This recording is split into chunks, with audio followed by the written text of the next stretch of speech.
Meanwhile, officials in Venezuela say at least 24 of the country's security officers were killed in last weekend's U.S. military operation that captured Nicolas Maduro. Today, President Trump spoke to House Republicans at the Kennedy Center and praised the execution of the operation. But it was so brilliant.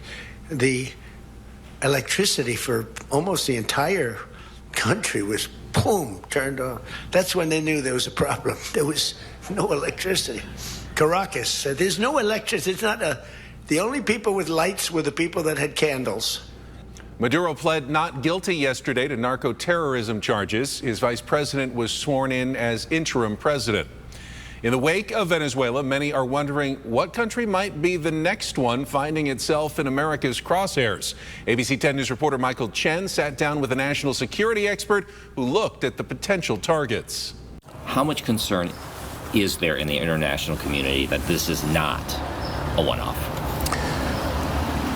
There is concern. National security expert Ron B. says the U.S. operations in Venezuela make clear the Trump administration is willing to use unilateral military action to pursue interests overseas, an action criticized by friends and foes. There is a sentiment the United States is being too much of a cowboy and less of a diplomat. The big question the world is now asking, who's next? Atop the list may be Colombia, which borders Venezuela. Many of the same accusations about Venezuela as a narco-terrorist could be made against Colombia, so that could be the next country. On Sunday, when asked by reporters about a possible operation in Colombia, Trump responded, "It sounds good to me." Concern also simmering in Cuba. When asked if Cuba could be a target, Secretary of State Marco Rubio said, "I think they're in a lot of trouble." During the 1962 Cuban Missile Crisis, President Kennedy agreed the U.S. would not invade Cuba in the future in exchange for the Soviet Union withdrawing nuclear missiles from Cuba.